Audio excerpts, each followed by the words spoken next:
One of these E5 pluses from GameMT is different. And what's different about it, you say? Well, let's ask our friends at 2Retro. Let's find out what is different. I purchased this myself because I wanted to see what was different. Let's unveil the curtain. Voila! Now it has been upgraded finally with a decent D-pad. Looky there. Let's explore this more.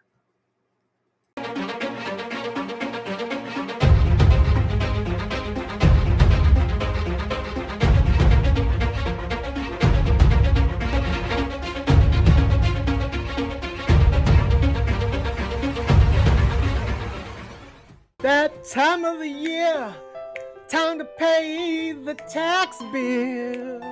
Baby, are you gonna pay? Gonna pay your tax bill, baby. Well, you better come to H&R Block. No, wait, I'm not a tax advisor or professional. Heck, I don't even know if I do my taxes correctly. I guess I have because I've never been in trouble. Hey, Deadheads. Welcome back to the channel. Or welcome to the channel for the first time, new Deadheads. Today, we're going to take a look at the updated GameMT E5 Plus. Oh, hello there, Deadheads. I've been playing with the GameMT E5 Plus, and I wanted to do an updated video. First, I want to thank our friends at AliExpress for sending us an updated version of this. We've got the gray-white model, but I'm going to show you also our original green model and some of the things that we've been doing with this. Yes, this is a very strange handheld, and I probably shouldn't like this as much as I do. But thanks to somebody like Mr. Gamma and Mr. Moto, who are making this device even better with custom firmware, I am enjoying playing this quite a bit. So I wanted to show you the new custom firmwares that are out for it, this pretty cool screen, and there's hints that we're going to get a version of this like the Max for the E6 that has the A527 to make it even better. So stay tuned, guys, and check out our updated look at the GameMT,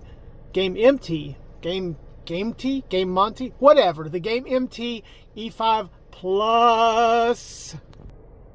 Hey guys, Dead Fred here. Sorry to interrupt the video, but I wanted to take a moment and share with you this awesome cover for our Miyoo Flip. Have you tried the Miyoo Flip? Now, some of you are getting broken hinges, but for those of you who are not, like me, I've had 3 of these and none of them have broke. This is a silicone cover that just really makes it better. It adds a little lanyard. It's really awesome. It was sent to us by our friends at AliExpress. I wanted to just kind of show this off. You can use my coupon codes in the description to save more, but this is a nice little thing you can add to your Miyoo Flip. Hopefully the manufacturing will get better. Again, I've had 3 of these with no issues, but I've seen that some of you all have had issues, so yeah, it's a real thing. But if you get a good one, hey, you might want to check out this silicone cover, which I think adds a lot of value to your Miyoo Flip. Anyways, guys, as always, thanks for checking out the channel. Back to the show. All right, so we're back with the updated version, and the box is really the same. There's no differences here in the box. So although they've updated the model, it's still the same box, which is, you know, fairly generic. It has a little bit of color on the GameMT. We've got their little logo back here on the back. And then we've got the information here along with the specs. And so, well, some of the specs. But anyways, not much extra in there. Opening up the box, there's nothing different from the original model.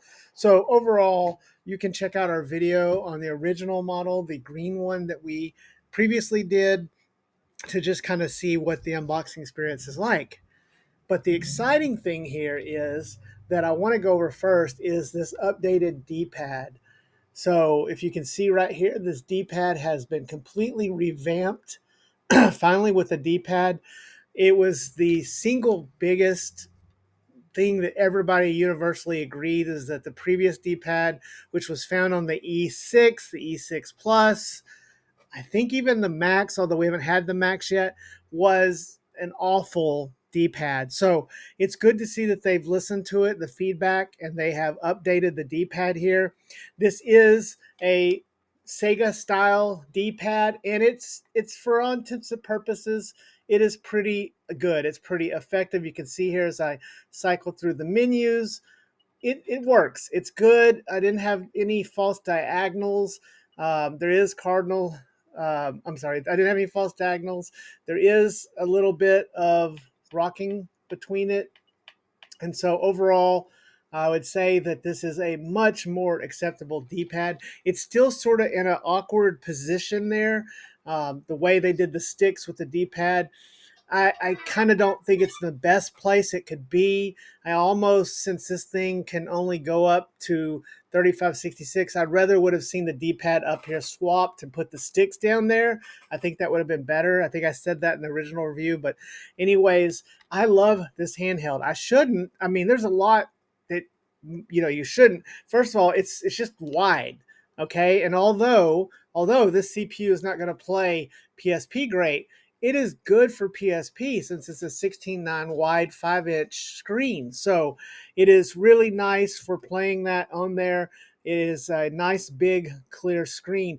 It also has Android in it. Now, the software that it's shipped with has not improved really either. I guess I should say it has not changed. It's improved. They've done some updates, but it's really sort of the same basic software. You have this little menu that they have built in here. We do have some games that are pre-installed, and then you have a little button where you can go over to Android to get the full Android experience. So this is sort of like a launcher on top that'll take you into Android. Now they also have a custom Android build once you go in there. And the thing I wanted to talk about today, now that we've kind of reviewed the updated look of this, by the way, this white and black, this Panda one is gorgeous. It is gorgeous. The see-through plastic, it still has the nice build quality on it. It feels good. The plastic is good. It's got this little kickstand. The shoulder buttons are nice. It's got a good, decent speaker. Although the speakers are on the back, I wish they were front firing or down firing, but they're still pretty good for what they are. And this is a decent little handheld for watching YouTube. Yeah, so watching YouTube on this thing, especially once you get a better software on this thing, is pretty interesting and fascinating. So um, it's not one thing. This is not a unit or handheld that I really thought I was gonna just love, but man, I like it, especially now that it has a lot more custom firmware. So let's talk about the custom firmware. Okay, so let's begin with GammaCore. Now, this is not a tutorial on GammaCore or really an overview. I've already posted other videos. I'll leave links in the description where you can find videos on GammaCore running on a variety of devices. And it is basically using Android TV, which is built for TVs with non-touch screens. And so it gives a simpler interface, especially for these devices that don't have touch screens like the E5 Plus. Now, hopefully when the E5 Max or whatever they call it, Ultra, comes out, that one will have a touchscreen, hopefully. But right now, we have no touchscreen, and GammaCore gives us a way to improve on the Android experience that GameMT has already implemented. So looking at the page here, you can see that this is where you go to get GammaCore, and it was introduced as of version 3. Now, it was a timed exclusive. That time has passed and is now available to any and everyone. As I scroll through the page here, you can see that it has a bunch of different features that are available to be used under GammaCore. It really improves the overall experience. It makes it a lot better to use. You have some memory optimizations, enhanced memory management, vibration support, excluding the GameMT, unfortunately. So it doesn't have vibration for that. But it does have pre-installed apps. Gamma has optimized just about everything in here to make it better. The features are, it boots from the SD card. It does have the full Bluetooth support, audio with aptX, reduced latency. It is pre-installed, pre-configured RetroArch, Daijisho Launcher, Mixplorer. It's rooted. Now, however, you can add whatever custom launcher you want, including Emulation Station Desktop, if that's what you want. It does have mouse emulation mode, improved device performance, relaxed scope storage, and HDMI output settings. So overall, this really makes the experience a whole lot better. Again, custom firmware is something that really improves these devices.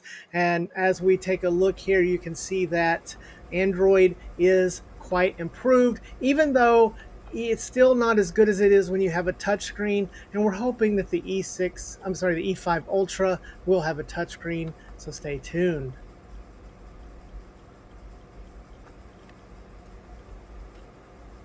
Now, turning our attention to Moto and his PlumOS. We've seen the PlumOS improve lots of different handhelds, especially the original GameKitty Pixel, which was the first one that we used Moto software and we're really impressed. We've now seen it on different things like the GameKitty Bubble, but now Moto has turned his attention over here to GameMT and the E5 Plus. And you can see here on the download page, you can see he has a nice little Mario looking theme, PlumOS EP5 theme here. We've got some pictures showing it running up on the older version. You can see he has a version with the older D-pad, and it is based on a version of Jelos. Now, Jelos quit developing way back in the summer of 2024, or maybe it was 2023, but it was picked up quickly by the Rocknix team and continued. It has evolved into Rocknix. Now, Moto has version 0.01, and you can see has the instructions here on his page. It is a custom firmware based on Jelos, and he is thanking the Reddit community and the official GameMT site. The basic features here include Pixel, an equalizer function turned for E5 Plus is available. Pico Arch is available. He's fixed the Portmaster startup issues and controller layout. He's fixed the drastic key bindings. He has a simple emulation station theme for PlumOS where the time is displayed. That's awesome. Translated the tools section into English, and he does his SSH connection set up. Now, Pixel supports the extensions .py and .pyx app. And to use online updates, connect to Wi-Fi and execute Pixel Update. Here are the OS hotkeys, including the PicoArt. Now, PicoArt is a more simpler version of RetroArch, which has different cores already assigned. You can see the cores that are assigned here, which are generally cores that people would think are the best for PicoArch. And there's some default hotkeys down here. He's really done a great job here of setting this up on this page. I'll leave a link in the description where you can go down here and RetroArch to set it up as well with those things. And then finally, has the save data locations for each emulator.